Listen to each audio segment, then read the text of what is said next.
ગુજરાતના રાજકારણમાં ખળભળાટ મચાવનાર લેટરપેડ કાંડના આરોપીનું પોલીસે રિકન્સ્ટ્રક્શન કર્યું હતું। અમરેલીના પૂર્વ સાંસદ નારાયણ કાછડિયાની ઓફિસની બાજુમાં મનીષ વગાસિયાની ઓફિસ આવેલ છે।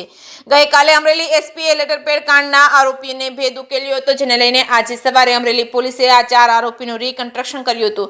જે લોકોએ ગુજરાતના રાજકારણમાં તોફાન મચાવ્યું છે એ માત્ર 4 લોકો સુધી જ મર્યાદિત છે કે પાછળ કોઈ રાજકીય કાવતરું મોટું છે, તે તપાસ બાદ જ સામે આવશે। આ 4 આરોપીના તપાસ બાદ નવો વળાંક આવે અને નવા નામ ખુલે તો નવાઈ નહીં।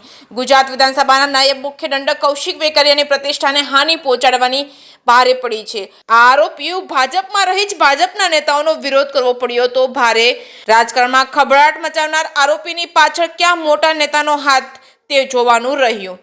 જે કેસની ગુજરાતી સાથે જૈનિક સુચિત્રા અમરેલી। ઈશ્વરભાઈ કાંકરિયા અમરેલી તાલુકા પંચાયતના પ્રમુખ તરીકે અત્યારે ફરજ બજાવું છું।